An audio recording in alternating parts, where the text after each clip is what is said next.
አሰላሙ አለይኩም ወራህመቱላህ። ለቻናሉ አዲስ ለሆናችሁ በሙሉ ሰብስክራይብ በማድረግ የቻናሉን ቤተሰብ እንድትሆኑ በአክብሮት እንጋብዛለን።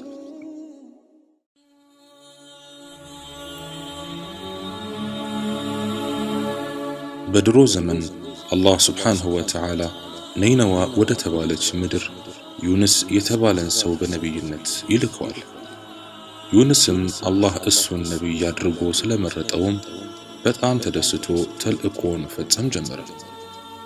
ምንም እንኳን ዩንስ ያለ እረፍት የነይነዋን ህዝቦች ወደ አላህ ቢጣራም ለጥሪው ምላሽ የሰጠ አንድም ፍጥረት አላገኘም። ዩንስ ተስፋ ቆረጠ። የህዝቡን አመጽና እንቢተኝነት ሲመለከት የነይነዋን ምድር ትቶ ወደማያውቅበት አገር ለመሄድም ወሰነ።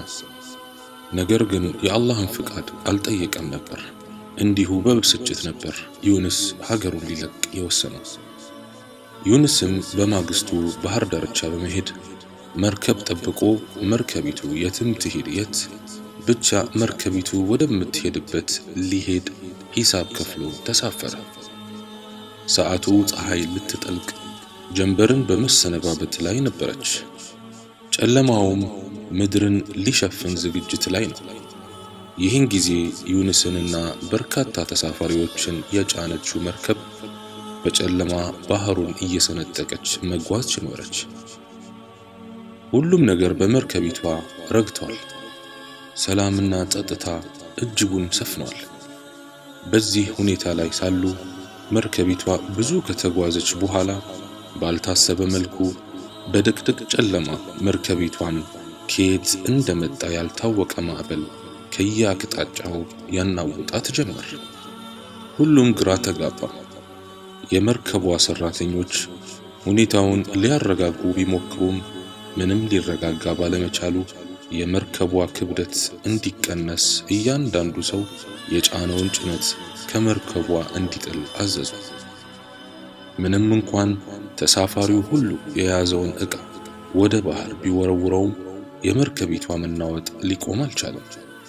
በመጨረሻም መርከቧ ላይ ያሉ ተሳፋሪዎች እዚህ መካከላችን አንድ ካሳዳሪው ያመለጠ ባሪያ አለ ማለት ነው፣ ስለዚህ ያን ወንጀለኛ ለማወቅ ዕጣ እንጣል በማለት ተስማሙ። ዕጣው ተጀመረ። ወረቀቱ ሲከፈት ዩንስ የሚል ስም ወጣ። ዳግም ዕጣ ጣሉ። አሁንም ዩንስ የሚል ስም ወጣ። ለሶስተኛ ጊዜም ዕጣ ሲጥሉ የዩንስ ስም ወጣ። ያን ጊዜ ዩንስ ራሱን ከመርከቢቱ ሲወረውር አንድ አሳ ነባሪ አፉን ከፍቶ ጎረሰውና ወደ ባህሩ ዝቅተኛ ክፍል ይዞት ወረደ። አላህም አሳ ነባሪውን አንድም አጥንት እንዳትሰብር፣ አንድም ስጋ እንዳታኝክ አለው።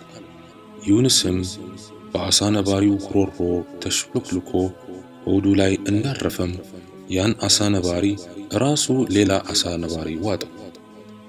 ዩንስም ራሱ የአሳ ነባሪው ሆድ ውስጥ ሲያገኝ የሞተ መስሎት ነበር። ድንገት እግሩን ሲያንቀሳቅስ በሕይወት እንዳለ ተረድቶ መዘከር ጀመረ። አስቡ፣ ሌሊት ነው። በዛ ላይ ዩንስ አሳ ነባሪው ሆድ ውስጥ ነው። በዛ ላይ ዩንስን የዋጠው አሳ ነባሪ ራሱ ሌላ አሳ ነባሪ ሆድ ውስጥ ገብቷል። ጨለማ ላይ ጨለማ ተደራርቧል። ዩንስ እዛው በአሳ ነባሪዎቹ ሆድ ውስጥ ሆኖ የሆነ ጫጫታ ይሰማል እና በልቡ የምን ጫጫታ ነው የምሰማው እያለ ሲያሰላስል አላህም ሱብሓነሁ ወተዓላ የባህር ውስጥ ፍጥረታት ለኔ የሚያደርጉት ውዳሴ ነው ብሎ ወሕይ አወረደለት።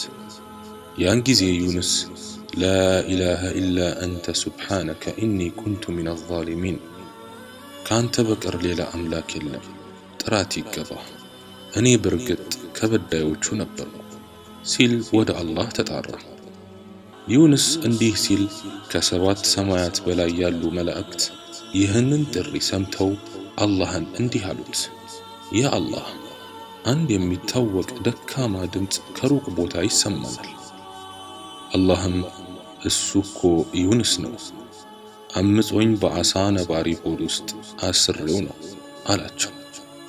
መላእክቱም እንዴ ያ ቀንና ማታ መልካም ሥራዎቹ ወደ ሰማይ የሚወጡለት ዩኑስ ብለው ሲጠይቁት አላህም አዎን አላቸው።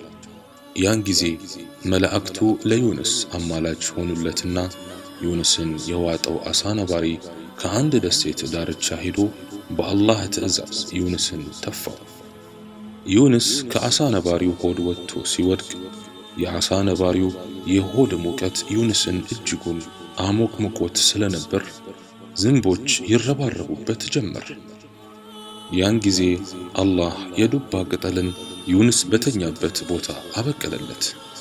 አላህም ዩኑስ እዛው ሳለ ተውበቱን እንደተቀበለው ወሕይ አወረደለትና ወደ ሕዝቡ እንዲመለስ አዘዘው። እሺ አሁን አንዴ ወደ ኋላ ልመልሳችሁ ነው።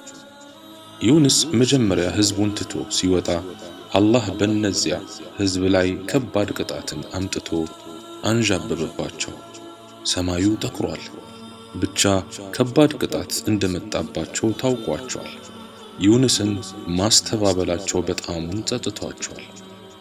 አሁን ሁሉም ጥፋቱን አምኖ የሐዘን ልብስ ለብሰው ላሞችን ከጥጃዎቻቸው ለይተው በጎችንና ፍየሎችን ከግልገሎቻቸው ለይተው ግመሎችንም ከግልገሎቻቸው ለይተው ሕፃናት ልጆችንም ከእናቶቻቸው ለይተው ሁሉም ሲጮህ አላህ ያዝንልናል በሚል ሜዳ ላይ ወጥተው ጩኸታቸውን እያሰሙ አላህን በጸጸት እንባ ለመኑት። አላህም ተውበታቸውን ተቀብሎ ያመጣባቸውን መቅሰፍት መለሰላቸው። ከዚያም ያ የጠፋውን ነቢያቸውን ይቅርታ ሊጠይቁት በጉጉት ይጠባበቁት ጀመር። እሺ አሁን ወደ ቀደሙ ቦታ እንመለስ። ከዚያም ዩኑስ እዛች የዱባ ቅጠል ስር ሆኖ ካገገመ በኋላ የቀድሞው ሕዝቡ ወደሚገኝበት የኒነዋ ምድር ዳግም ዳዕዋ ለማድረግ ጉዞ ጀመረ። ዩኑስም ልክ ኒነዋ ከተማ ውስጥ ሲገባ ከ100,000 ሕዝብ በላይ ተገልብጦ በመውጣት ደማቅ አቀባበል አደረጉለት። በሕዝቡ መለወጥ በጣምም ተገረመ። እነሱም የተከሰተውን ሁሉ በዝርዝር ነግረውት ይቅርታም ጠየቁት። እሱም ስላሳለፋቸው አሰቃቂ ጊዜያት አወጋላቸው።